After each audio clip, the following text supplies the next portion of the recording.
स्वागत है आप सभी का डीडी न्यूज में। आपके साथ न्यूज एट 10 लेकर हाजिर हूं मैं संध्या शर्मा। आइए बुलेटिन की शुरुआत करते हैं हेडलाइंस के साथ। बिहार में चुनाव प्रचार तेज, प्रधानमंत्री नरेंद्र मोदी करेंगे मुजफ्फरपुर और छपरा में चुनावी रैलियां। अमित शाह, जेपी नड्डा और राहुल गांधी का भी धुआंधार प्रचार। तेजस्वी, ओवैसी समेत बाकी नेता भी मैदान में डटे।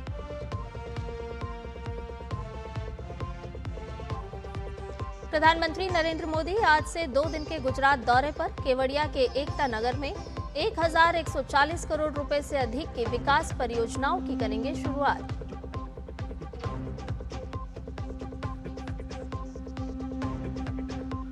चीन के राष्ट्रपति शी जिनपिंग और अमेरिकी राष्ट्रपति डोनाल्ड ट्रंप ने की मुलाकात। साउथ कोरिया के बुसान में 6 साल बाद मिले दोनों नेता।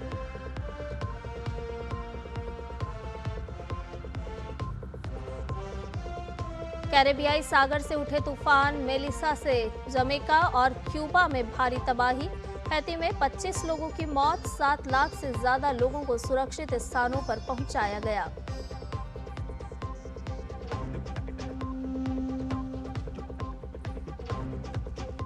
और महिला क्रिकेट वर्ल्ड कप के दूसरे सेमीफाइनल में आज भारत का मुकाबला ऑस्ट्रेलिया से। नवी मुंबई के डीवाई पाटिल स्टेडियम में होगा मुकाबला।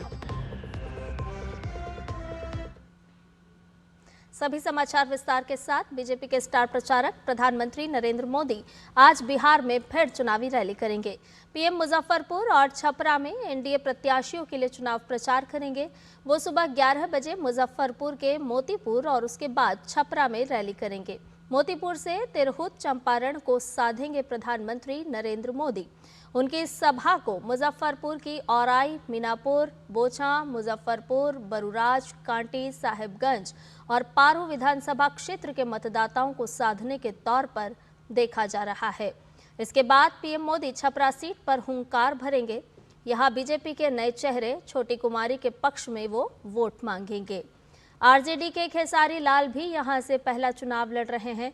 बिहार के चुनावी मैदान में पीएम का ये दूसरा दौरा है। इससे पहले 24 अक्टूबर को पीएम समस्तीपुर और बेगूसराय में जनसभाओं के जरिए चुनाव प्रचार कर चुके हैं।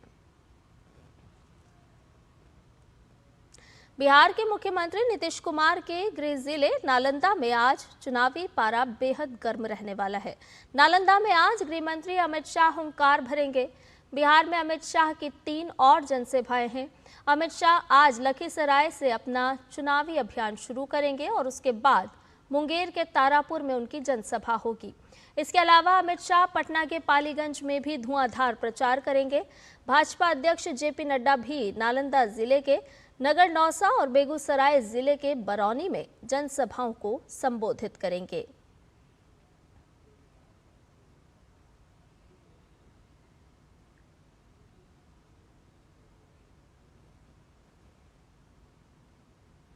और वहीं एआईएमआईएम प्रमुख असदुद्दीन ओवैसी ने आरजेडी पर तीखा हमला बोला है। उन्होंने कहा कि अगर एक मल्लाह का बेटा उप मुख्यमंत्री बनेगा तो बिहार का 17% अल्पसंख्यक समुदाय क्या करेगा? क्या वो सिर्फ दरी बिछाने के लिए है? अगर एक मल्लाह का बेटा उप मुख्यमंत्री बन सकता है तो मोहम्मद का बेटा भी प्रधानमंत्री या मुख्यमंत्री बन सकता है।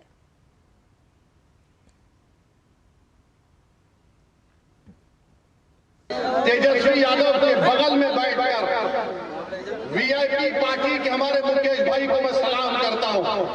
उन्होंने अपनी समाज के इतिहास पर पूरा भरोसा करके कहा कि मल्ला समाज तेजस्वी के साथ है। अगर हमको सत्ता मिलेगी तो मल्ला समाज पूरे बिहार में 3% उप मुख्यमंत्री मैं बनूंगा।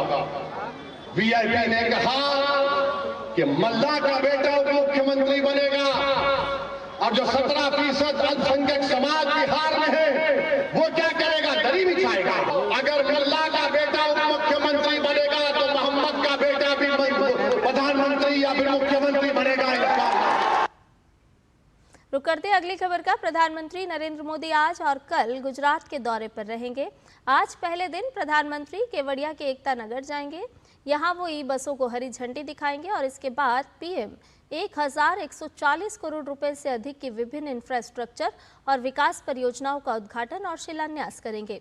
प्रधानमंत्री भारतीय शाही राज्य संग्रहालय, वीर बालक उद्यान, खेल परिसर, वर्षावन परियोजना, शूलपनेश्वर घाट के पास जीटी विकास, स्टैच्यू ऑफ यूनिटी पर ट्रैवलेटर सहित विभिन्न परियोजनाओं की आधारशिला रखेंगे। तो देखिए, इसी से जुड़ी हुई केवड़िया से हमारे संवाददाता नीरज सिंह की ये खास रिपोर्ट। राष्ट्रीय एकता दिवस के उपलक्ष्य में प्रधानमंत्री नरेंद्र मोदी 2 दिवसीय दौरे पर गुजरात पहुंच रहे हैं और आपको बता दें कि गुजरात के नर्मदा जिले में एकता नगर में प्रधानमंत्री पहुंचेंगे और ये दौरा इस लिहाज से भी महत्वपूर्ण है कि सरदार वल्लभ भाई पटेल की 150वीं जयंती जो समारोह है वो मनाया जा रहा है। प्रधानमंत्री कई हजार करोड़ की परियोजनाएं हैं उनकी शुरुआत करेंगे, जिसमें बसों को झंडी दिखाकर प्रधानमंत्री रवाना करेंगे ताकि इस इलाके में जो टूरिज्म है या जो पर्यटक यहाँ पर आते हैं उनके लिए विकास की कई सारी परियोजनाएं हैं, उनको सौगात मिलेगी और यहाँ इस इलाके का जो इंफ्रास्ट्रक्चर है वो विकसित होगा। इसके साथ साथ ही प्रधानमंत्री जो स्मार्ट बस स्टॉप हैं उसकी उद्घाटन करेंगे। इसके साथ साथ ही एक बिरसा मुंडा जो विश्वविद्यालय है उसकी शुरुआत प्रधानमंत्री करने जा रहे हैं। इसके अलावा जो शाही राज्य हैं उनसे रिलेटेड संग्रहालय है उसकी शुरुआत प्रधानमंत्री करेंगे। इसके साथ साथ ही वीर बालक उद्यान, वर्षा वन परियोजनाएं जैसी तमाम परियोजनाओं की शुरुआत प्रधानमंत्री करेंगे और मकसद यही है कि इस इलाके में जो हॉस्पिटैलिटी है उसको बढ़ावा मिल सके, रोजगार को बढ़ावा मिल सके और इस क्षेत्र का जो विकास है वो पूरी तरीके से हो सके। और इस अवसर पर प्रधानमंत्री सरदार वल्लभ भाई पटेल की 150वीं जयंती पर एक विशेष जो सिक्का है वो जारी करेंगे और इसके साथ साथ ही एक विशेष जो डाक टिकट है वो प्रधानमंत्री जारी करेंगे।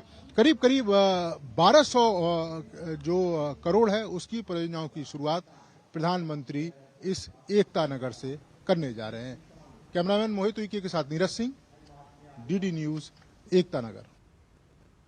वहीं एकता दिवस के मौके पर रन फॉर यूनिटी के नाम से मैराथन का आयोजन किया जाएगा। सरकार और भाजपा दोनों ने लोगों से मैराथन को सफल बनाने का आह्वान किया है। पीएम मोदी के संसदीय क्षेत्र वाराणसी में इस रन को लेकर छात्र छात्राओं में खासा उत्साह है।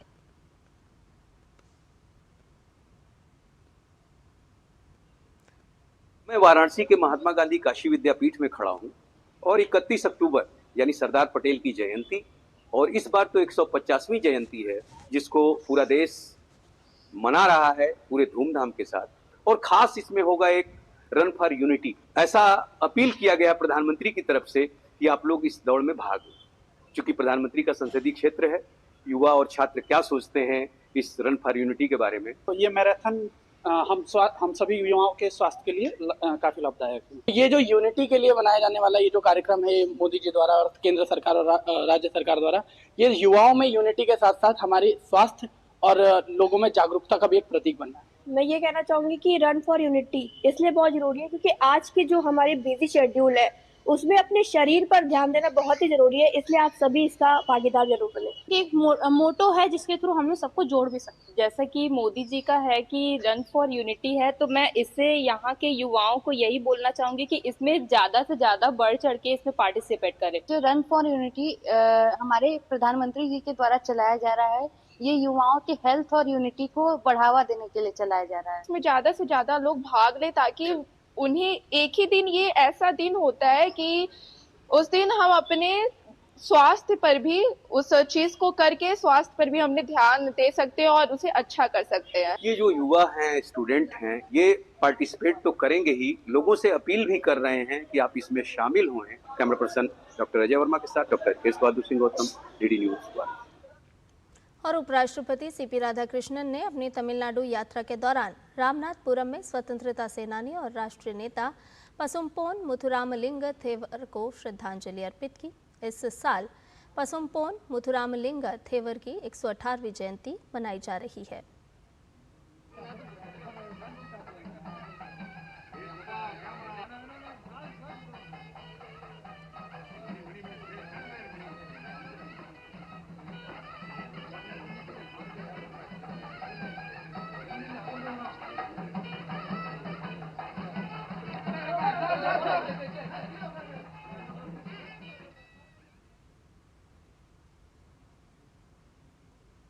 वैज्ञानिक परिदृश्य में भारत को सशक्त करने की नींव रखने वाले डॉक्टर होमी जहांगीर भाभा की आज 116वीं जयंती है। डॉक्टर होमी जहांगीर भाभा ने भारत के विज्ञान को नई पहचान दी। उन्होंने ये सपना देखा कि भारत भी परमाणु ऊर्जा के क्षेत्र में आत्मनिर्भर बने और महाशक्ति बनकर उभरे। उनकी इसी दूरदर्शिता और वैज्ञानिक सोच ने देश का भविष्य बदल दिया। आइए एक नज़र उनके जीवन के ऐतिहासिक सफर पर डालते हैं। डॉक्टर होमी जहांगीर भाभा का जीवन भारत के लिए उनके असाधारण योगदान और असीम समर्पण की एक प्रेरक कहानी है। एक दूरदर्शी वैज्ञानिक और कुशल प्रशासक के रूप में उन्होंने भारत को एक मजबूत वैज्ञानिक राष्ट्र बनाने का सपना देखा और उसे पूरा करने के लिए अपना जीवन समर्पित कर दिया। उनका योगदान सिर्फ परमाणु ऊर्जा तक ही सीमित नहीं था, बल्कि उन्होंने देश में वैज्ञानिक अनुसंधान की नींव रखी और युवाओं को विज्ञान के क्षेत्र में आगे बढ़ने के लिए प्रेरित भी किया। उनके प्रारंभिक जीवन पर नजर डालें तो डॉक्टर होमी जहांगीर भाभा का जन्म 30 अक्टूबर 1909 को मुंबई के एक संपन्न और शिक्षित पारसी परिवार में हुआ था। उनके पिता जहांगीर होरमुसजी भाभा एक प्रसिद्ध वकील थे। बचपन से ही भाभा एक जिज्ञासु और तेज दिमाग वाले छात्र थे, जिनकी विज्ञान और गणित में गहरी रुचि थी। उन्होंने अपनी शुरुआती पढ़ाई मुंबई के कैथेड्रल स्कूल में की और फिर एल्फिंस्टन कॉलेज से विज्ञान में स्नातक की डिग्री हासिल की। इसके बाद अपने परिवार की इच्छा के अनुसार वे मैकेनिकल इंजीनियरिंग की पढ़ाई के लिए 1927 में कैम्ब्रिज विश्वविद्यालय इंग्लैंड चले गए। भाभा का मन भौतिकी यानी फिजिक्स में ज्यादा लगता था। उन्होंने अपने पिता को अपनी असली रुचि के बारे में लिखा और उनकी अनुमति मिलने के बाद उन्होंने इंजीनियरिंग की बजाय भौतिकी यानी फिजिक्स में अपनी पढ़ाई पूरी की। उन्होंने अपना ध्यान सैद्धांतिक भौतिकी यानी थ्योरेटिकल फिजिक्स पर केंद्रित किया। कैम्ब्रिज में उन्होंने महान वैज्ञानिकों के साथ काम किया और कॉस्मिक किरणों और कण भौतिकी पर मौलिक शोध किए। कैम्ब्रिज में रहते हुए उन्होंने अपनी असाधारण प्रतिभा से कई विद्वानों का ध्यान अपनी ओर आकर्षित किया और 1935 में डॉक्टरेट की उपाधि प्राप्त की। इस दौरान उन्होंने कॉस्मिक किरणों पर महत्वपूर्ण शोध भी किया। 1935 में उन्हें न्यूक्लियर फिजिक्स में पीएचडी की उपाधि मिली। उन्होंने भाभा स्कैटरिंग और भाभा हाइटलर थ्योरी जैसे महत्वपूर्ण सिद्धांत दिए, जिससे उन्हें अंतर्राष्ट्रीय वैज्ञानिक समुदाय में पहचान मिली। 1939 में द्वितीय विश्व युद्ध शुरू होने के कारण वे भारत वापस आ गए। भारत लौटकर वह बेंगलुरु में इंडियन इंस्टीट्यूट ऑफ साइंस में नोबेल विजेता सर वीवी रमन के साथ जुड़े और कॉस्मिक किरण अनुसंधान केंद्र की स्थापना की। 1941 में मात्र 31 वर्ष की आयु में उन्हें प्रतिष्ठित रॉयल सोसाइटी का फेलो चुना गया। भारत के वैज्ञानिक भविष्य के लिए डॉक्टर होमी जहांगीर भाभा ने एक उत्कृष्ट अनुसंधान केंद्र की आवश्यकता पर जोर दिया। 1945 में टाटा ट्रस्ट के सहयोग से उन्होंने Tata institute of fundamental research की स्थापना की, जो भारतीय परमाणु कार्यक्रम की नींव साबित हुआ। आजादी के बाद उनके दूरदर्शी प्रयासों से 1948 में भारतीय परमाणु ऊर्जा आयोग का गठन हुआ और भाभा इसके पहले अध्यक्ष बने। 1954 में उन्होंने ट्रॉम्बे में एक नया परमाणु अनुसंधान केंद्र स्थापित किया, जिसे बाद में उनके सम्मान में भाभा एटॉमिक रिसर्च सेंटर नाम दिया गया। उनके नेतृत्व में 1956 में भारत का पहला परमाणु रिएक्टर अप्सरा चालू हुआ, जिसने भारत को एशिया में ये उपलब्धि हासिल करने वाला पहला देश बना दिया। 1954 में उन्हें विज्ञान में उनके योगदान के लिए भारत के तीसरे सर्वोच्च नागरिक सम्मान पद्म भूषण से सम्मानित किया गया। डॉक्टर होमी जहांगीर भाभा ने इसके बाद के वर्षों में कई ऐतिहासिक वैज्ञानिक प्रोजेक्ट्स पर काम किया और कई उपलब्धियां हासिल की, लेकिन 24 जनवरी 1966 को जिनेवा जाते समय उनकी फ्लाइट माउंट ब्लैंक आल्प्स पर्वत श्रृंखला के पास एक रहस्यमय विमान दुर्घटना का शिकार हो गई और भारत के इस महान वैज्ञानिक का जीवन 56 वर्ष की आयु में समाप्त हो गया। डॉक्टर होमी जहांगीर भाभा का जीवन एक ऐसा दीपक था जिसकी लौ ने भारत के वैज्ञानिक भविष्य को हमेशा हमेशा के लिए रोशन कर दिया। Bureau report, DD news. Bulletin में आगे बढ़ेंगे, लेकिन फिलहाल रुक रहे हैं एक छोटे से ब्रेक के लिए। जल्द हाजिर होंगे।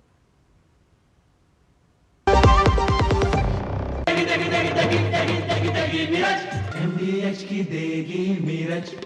देगी मिर्च का तड़का, अंग अंग फड़का। MDH की देगी मिर्च। पता है, लोग अक्सर मुझसे पूछते हैं कॉल सेंटर का स्टेडी जॉब क्यों छोड़ा। I wanted more out of life, बस मैंने अपना स्टार्टअप शुरू किया। जानना चाहोगे कैसे?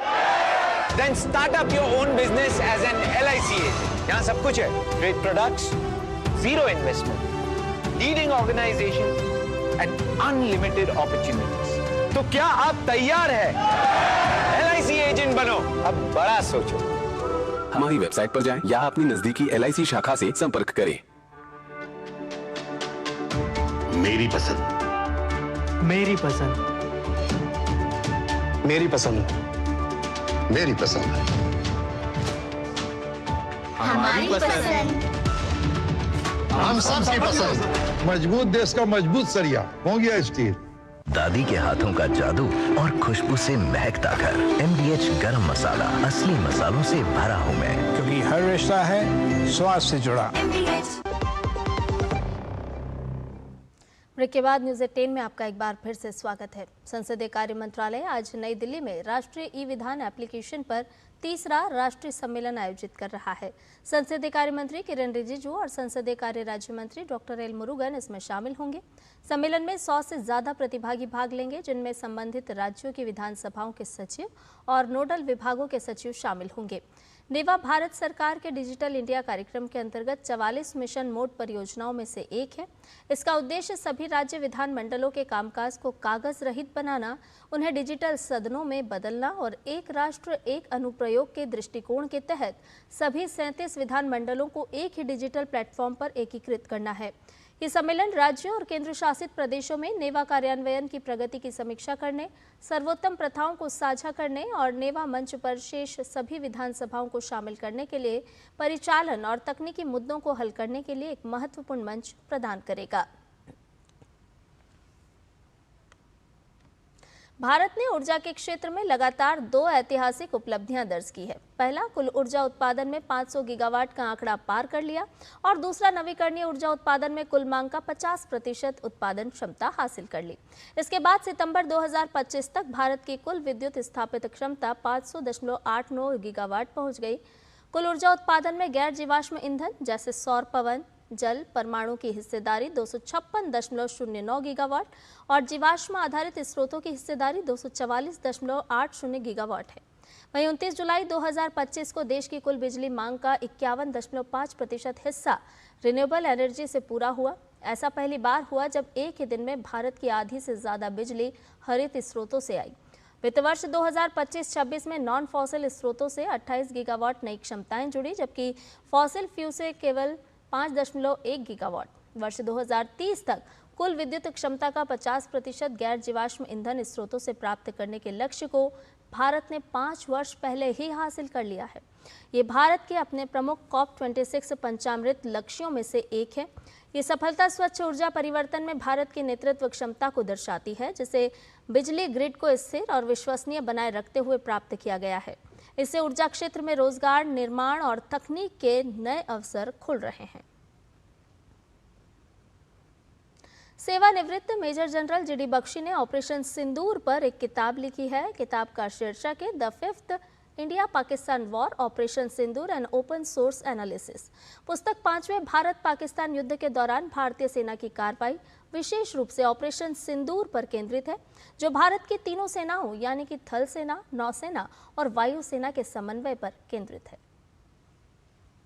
इस किताब में मैंने बताया है कि 2 रेवोल्यूशंस इन मिलिट्री अफेयर्स चल रहे हैं, 2 क्रांतियां हो रही हैं। एक क्रांति है ड्रोन्स की, दूसरी क्रांति है एयर डिफेंस की। रशिया यूक्रेन वॉर में साफ जाहिर है, मिडिल ईस्ट में साफ जाहिर है कि ड्रोन्स ने रेवोल्यूशन ला दी है, क्रांति ला दी है मैदान जंग में। मुझे बड़ी खुशी है कि भारत की सशस्त्र सेनाओं ने इंतजार नहीं किया, लेकिन दूसरे चलते ऑनगोइंग ऑपरेशन से सीखा और उनको पहले इंप्लीमेंट किया। इसमें बहुत हमारे लिए कारगर लेसन हैं और जो हमको विश्वास दिलाते हैं कि पाकिस्तान का न्यूक्लियर ब्लफ कॉल्ड किया जा सकता है। 6 साल बाद आज अमेरिकी राष्ट्रपति डोनाल्ड ट्रंप और चीनी राष्ट्रपति शी जिनपिंग के बीच मुलाकात हो रही है। डोनाल्ड ट्रंप और शी जिनपिंग की ये मुलाकात साउथ कोरिया के बुसान में हो रही है। दोनों नेता साउथ कोरिया में चल रहे एपिक समिट शामिल होने के लिए पहुंचे हैं। बुसान में चीनी राष्ट्रपति शी जिनपिंग से मुलाकात के मौके पर अमेरिकी राष्ट्रपति डोनाल्ड ट्रंप ने बैठक की सफलता की उम्मीद जताते हुए कहा कि जिनपिंग बहुत सख्त वार्ताकार हैं। ये अच्छी बात नहीं है। हम एक दूसरे को अच्छी तरह जानते हैं। हमारे बीच हमेशा से बहुत अच्छे संबंध रहे हैं।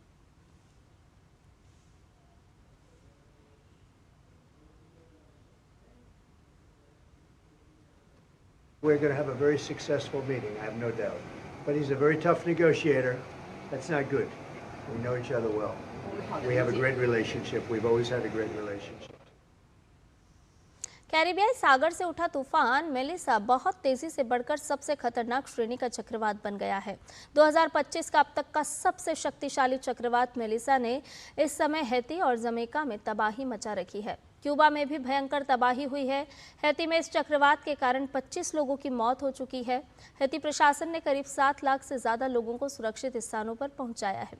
मेलिसा चक्रवात की वजह से भारी बारिश हो रही है, जिससे नदियों का पानी शहरों और गांव में घुस गया है। चक्रवात मेलिसा की रफ्तार शुरू में 110 किलोमीटर प्रति घंटा थी, लेकिन सिर्फ 24 घंटे में इसकी रफ्तार 225 किलोमीटर प्रति घंटा हो गई। आज महिला क्रिकेट विश्व कप के सेमीफाइनल में मेजबान भारत का सामना मौजूदा चैंपियन ऑस्ट्रेलिया से होगा। भारतीय टीम ने आज तक कभी विश्व कप नहीं जीता है, वहीं ऑस्ट्रेलिया 7 बार की चैंपियन है। इस मैच के विजेता का सामना फाइनल में दक्षिण अफ्रीका से होगा। वहीं दक्षिण अफ्रीका की टीम आईसीसी महिला क्रिकेट विश्व कप के फाइनल में पहुंच गई है। टीम ने बुधवार को गुवाहाटी में खेले गए मुकाबले में इंग्लैंड की टीम को 125 रन से हराकर ये कामयाबी हासिल की। ये पहली बार है जब दक्षिण अफ्रीका की टीम विश्व कप के फाइनल में पहुंची है। दक्षिण अफ्रीका की टीम अब 2 नवंबर को फाइनल में भारत या ऑस्ट्रेलिया से भिड़ेगी।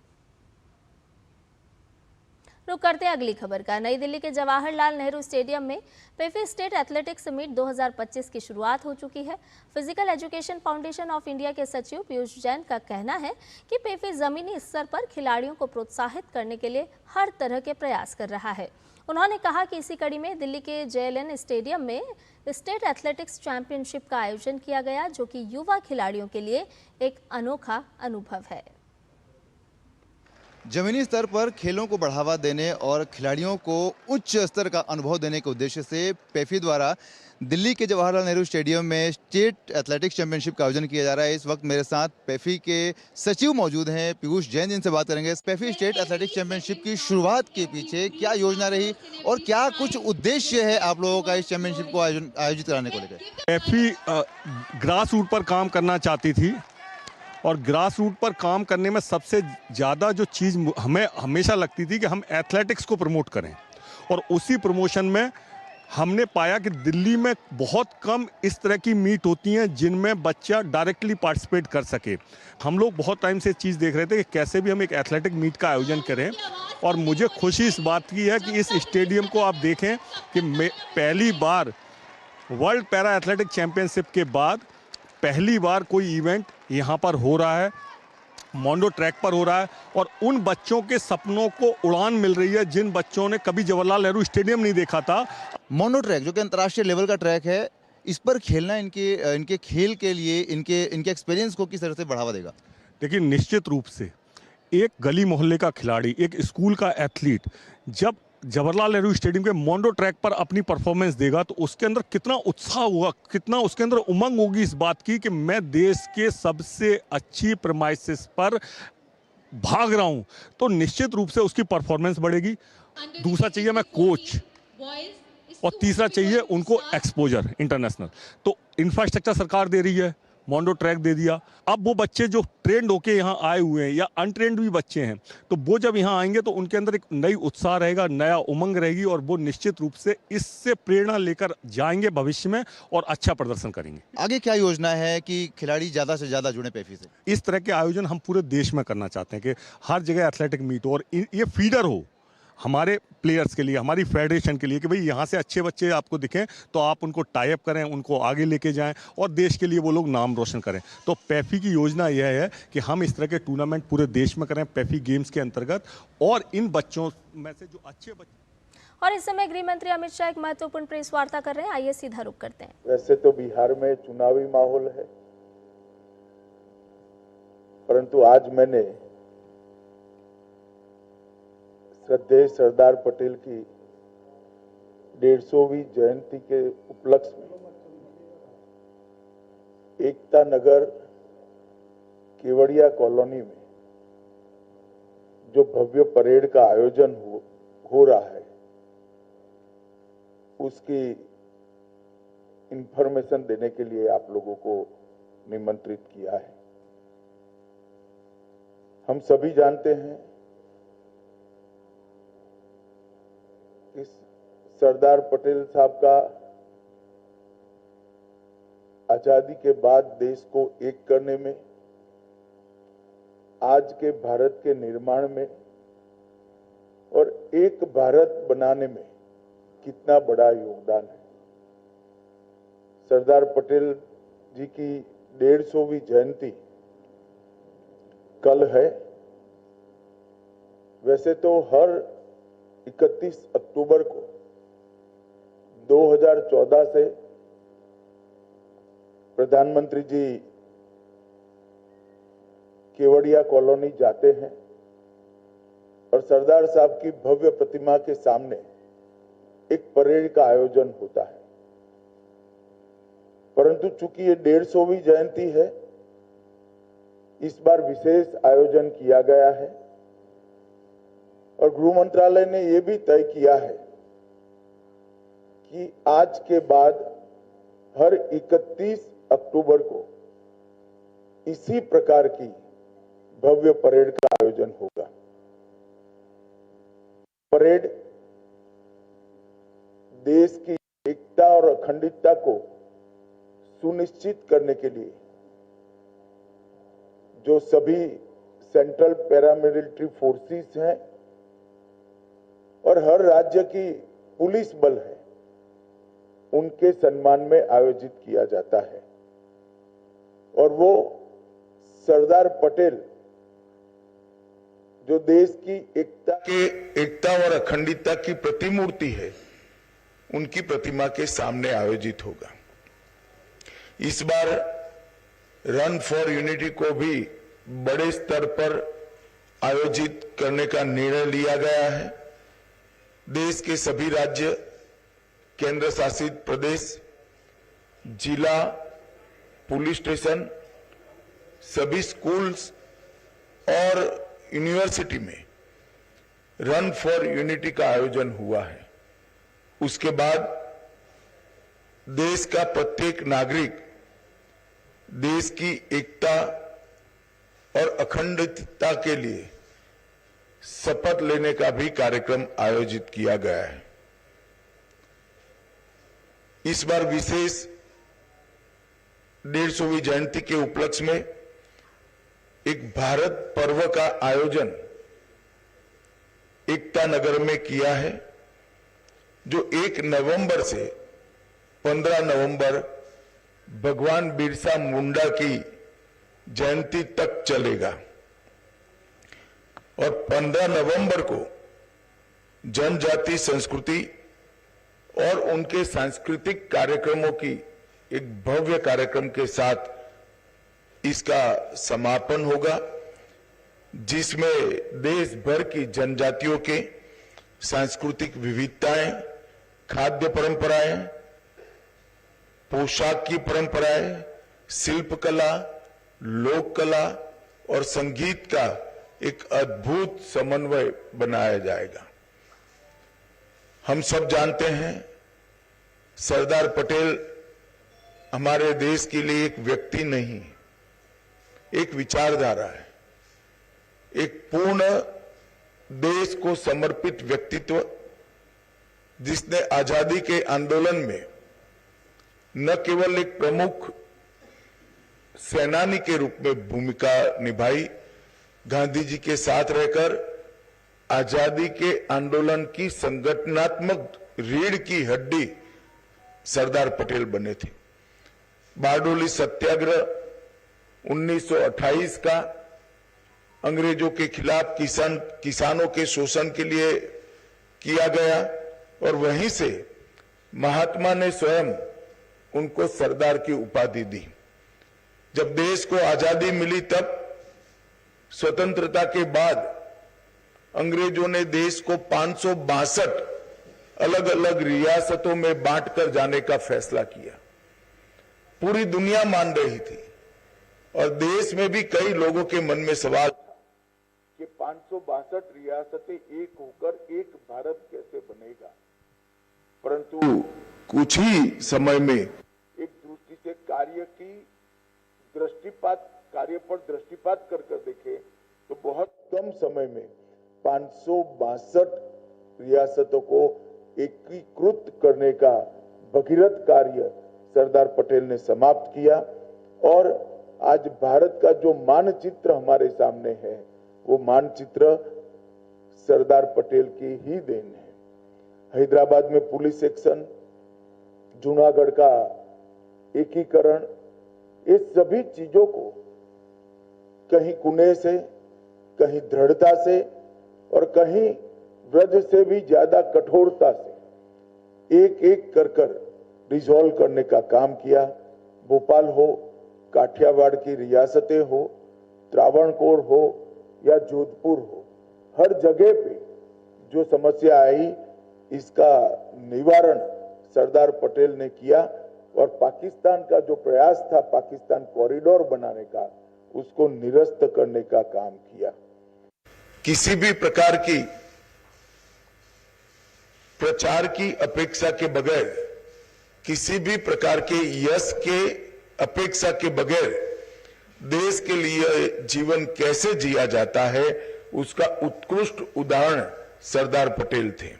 जब पूरा देश 15 अगस्त को तिरंगा फहराने में व्यस्त था तब सरदार पटेल कमांड रूम में नेवल ऑफिसरों के साथ एक ऑपरेशन मॉनिटर कर रहे थे, जिसके कारण ही आज लक्षद्वीप भारत का हिस्सा बना है और हमारी दक्षिणी सीमा बहुत मजबूत हुई है और उस ऑपरेशन के कारण ही लक्षद्वीप में तिरंगा फहराया गया। दुर्भाग्य की बात है कि आजादी के बाद सरदार पटेल के निधन के बाद सरदार पटेल को भुलाने में कांग्रेस पार्टी ने कोई कसर नहीं छोड़ी। सरदार जैसे महान व्यक्तित्व को भी भारत रत्न मिलने में 41 साल की देरी हुई और वो देरी केवल और केवल कांग्रेस के सरदार के प्रति एक विशिष्ट अभाव के कारण रही। सरदार पटेल जैसे महान व्यक्तित्व के लिए पूरे देश में ना कोई समाधि बनी, ना कोई उनका स्मारक बना। जब नरेंद्र मोदी जी गुजरात के मुख्यमंत्री बने तब उन्होंने स्टैच्यू ऑफ यूनिटी की रचना की और एक भव्य स्मारक जो पूरे विश्व में आज प्रसिद्ध हो चुका है वो सरदार पटेल के स्मारक बनाने का काम नरेंद्र मोदी जी ने किया। 2013 में इसकी 31 अक्टूबर को आधारशिला रखी गई। 182 मीटर ऊंचा, स्टैच्यू ऑफ लिबर्टी से भी ऊंचा ये स्टैच्यू ऑफ यूनिटी 57 महीनों में पूरा किया गया और सरदार साहब का जीवन किसानों को समर्पित था। इसके बनाने में जो इस्पात का उपयोग हुआ, जो लोहे का उपयोग हुआ, देश भर के किसानों से लोहा एकत्रित किया गया, किसानों के औजारों को एकत्रित किया गया, इसको पिघलाकर लगभग 25,000 टन लोहे का उपयोग कर इस स्टैच्यू ऑफ यूनिटी को बनाया गया। 90,000 घन मीटर कंक्रीट और 1700 टन से अधिक कांसा का उपयोग कर एक अविस्मरणीय स्टैच्यू ऑफ यूनिटी बनाया गया है और आज स्टैच्यू ऑफ यूनिटी सरदार साहब को श्रद्धांजलि देने का, इनके प्रति श्रद्धा व्यक्त करने का एक प्रमुख पर्यटन स्थल बन चुका है। रोजाना लगभग 15,000 लोग स्टैच्यू ऑफ यूनिटी पर आते हैं। अब तक देश के 2.5 करोड़, देश और विदेश के 2.5 करोड़ लोगों ने स्टैच्यू ऑफ यूनिटी का विजिट किया है और एक प्रकार से भारत का एक इंजीनियरिंग मार्वेल के रूप में प्रस्तापित हुआ है। नरेंद्र मोदी जी ने इसके आसपास 14 प्रकार के अन्य पर्यटन आकर्षण खड़े कर पर्यटकों का एक प्रिय स्थल बनाया है। वहां वैली ऑफ फ्लावर भी है, एकता नगर टाउनशिप भी है, झील सर्किट है, लाइट एंड साउंड शो है, पटेल गार्डन भी बना है, एकता क्रूज नर्मदा की नदी में घूमकर एक नयन रम्य नजारा देखने का मौका भी है, बटरफ्लाई गार्डन है, जंगल सफारी है, एकता मॉल है, ग्लो टॉर्च व्यू पॉइंट है और नर्मदा तट पर एक प्रदर्शन की दीर्घा भी बनाई है। एकता नगर का जो कार्यक्रम हो रहा है सापुतारा और विंध्याचल की पर्वतमालाओं के बीच में एकता नगर स्थित है। वहीं पर कल सुबह प्रधानमंत्री जी 7:55 को परेड की सलामी लेंगे। ये राष्ट्रीय परेड में केंद्रीय सशस्त्र पुलिस बल, कई राज्यों के पुलिस बल कौशल, अनुशासन और वीरता का प्रदर्शन करेंगे। इस वर्ष परेड के अंदर सीआरपीएफ के 5 शौर्य चक्र विजेता और बीएसएफ के 16 वीरता पदक विजेता भी शामिल होंगे। परेड का नेतृत्व महिला पुलिस अधिकारियों द्वारा किया जाएगा और परेड में ढेर सारे सांस्कृतिक प्रदर्शन भी करने का आयोजन हुआ है। हर राज्य की पुलिस से, हर सीएपीएफ के जवान अपना सांस्कृतिक कौशल का भी परिचय कराएंगे। बीएसएफ का ऊंट दल और ऊंट सवार बैंड भी इसके अंदर शामिल होगा। गुजरात का घुड़सवार दस्ता शामिल होगा। आसाम पुलिस का मोटरसाइकिल डेयर डेविल शो भी इसके अंदर होगा और कश्मीर और पंजाब की पुलिस भी इसके अंदर हिस्सेदारी करेगी। एनएसजी, एनडीआरएफ, अंडमान निकोबार द्वीप समूह और पांडिचेरी भी अपनी अपनी झांकियां रखेंगे। जम्मू और कश्मीर पुलिस भी अपनी अपनी झांकी रखेगी। वायुसेना की सूर्य किरण टीम, उनका भव्य एयर शो इस परेड का शिखर बिंदु होने वाला है। 900 से ज्यादा कलाकार देश भर से आकर हमारे देश की सांस्कृतिक विरासत को देश और दुनिया के सामने रखेंगे और एक प्रकार से ये परेड सच अर्थ में भारत की एकता का परेड बनकर रहेगा। एक भारत श्रेष्ठ भारत के कंसेप्ट को जमीन पर उतारने का काम करेगा और सरदार साहब की 150वीं जयंती के बाद अब हर 31 अक्टूबर को 26 जनवरी की तर्ज पर ही ये परेड नियमित रूप से मनाया जाएगा और हमेशा के लिए देश के युवाओं को सरदार साहब के सिद्धांतों को और सरदार साहब के देश के लिए किए हुए कामों को जानकारी देने का ये माध्यम बनेगा। मेरा सभी मीडिया के प्रतिनिधियों से विनती है कि इस परेड को ज्यादा से ज्यादा लोगों तक पहुंचाने के लिए आप मदद करिए और इस परेड के माध्यम से फिर से एक बार देश में एकता और अखंडता के लिए एक मजबूत माहौल खड़ा हो, इस दिशा में हम सब काम करेंगे। ये इंफॉर्मेशन देने के लिए ही बीच चुनावी माहौल में आप लोगों को बुलाया था, क्योंकि और कोई पॉलिटिकल बात हो नहीं सकती। आचार संहिता यहाँ पर विद्यमान है। चुनाव आयोग से परमिशन लेकर इन नॉन पॉलिटिकल इश्यू पर ही आपसे बात करने के लिए आप सभी को बुलाया था। आप सभी का आने के लिए बहुत बहुत धन्यवाद और मैं आशा करता हूं कि आप सभी भी आप अपने अपने माध्यम से ये भारत की एकता को सुदृढ़ करने वाली घटनाक्रम को देश की जनता को और विशेषकर माताओं बहनों को और युवाओं को उन तक पहुंचे, इसमें हमारा सहायता करेंगे। फिर से एक बार आप सभी का बहुत बहुत धन्यवाद।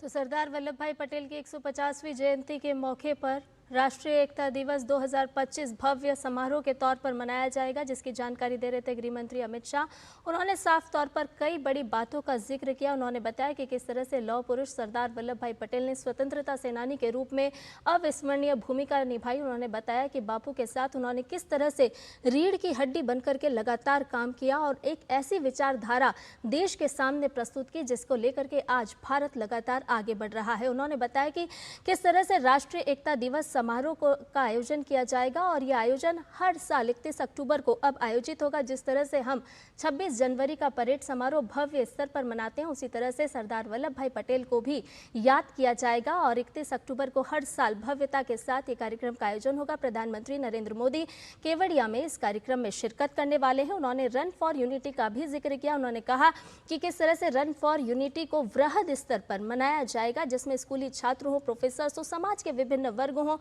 उनको सभी को शामिल किया जाएगा। तो अलग अलग पहलुओं के साथ गृह मंत्री अमित शाह तमाम जानकारी दे रहे थे। उन्होंने बताया कि आगामी समय में भी किस तरह से ये कार्यक्रम लगातार चलते रहेंगे। फिलहाल के लिए न्यूज़ 18 में इतना ही। मुझे दीजिए इजाजत। नमस्कार।